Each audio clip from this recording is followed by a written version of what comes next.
Pas de prison ferme, mais du sursis pour les 3 responsables de la Fédération de chasse de Haute-Saône. La Cour a confirmé la condamnation des prévenus, mais a légèrement allégé les peines. 12 mois avec sursis pour le président et 10 mois avec sursis pour l'ancien directeur. Mon client a toujours indiqué qu'il était innocent dans le cadre de cette affaire.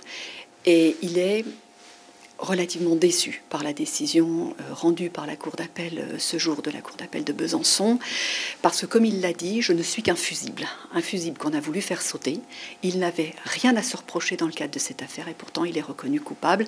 Alors, de complicité de destruction d'animaux, pour le reste il est relaxé, mais il est reconnu coupable de cette complicité.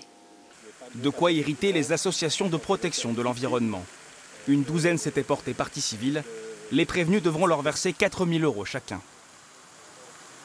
Profondément déçu parce que le but de notre action au tribunal n'était pas d'obtenir des dommages et intérêts en priorité. Le but était de faire condamner ces actes.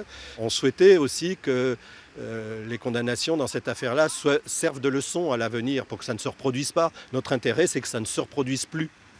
Les faits se sont déroulés dans ces bois. Pour protéger du gibier, les responsables de la fédération ont commandité l'abattage de plusieurs espèces protégées, près de 250 animaux exécutés en 2 ans.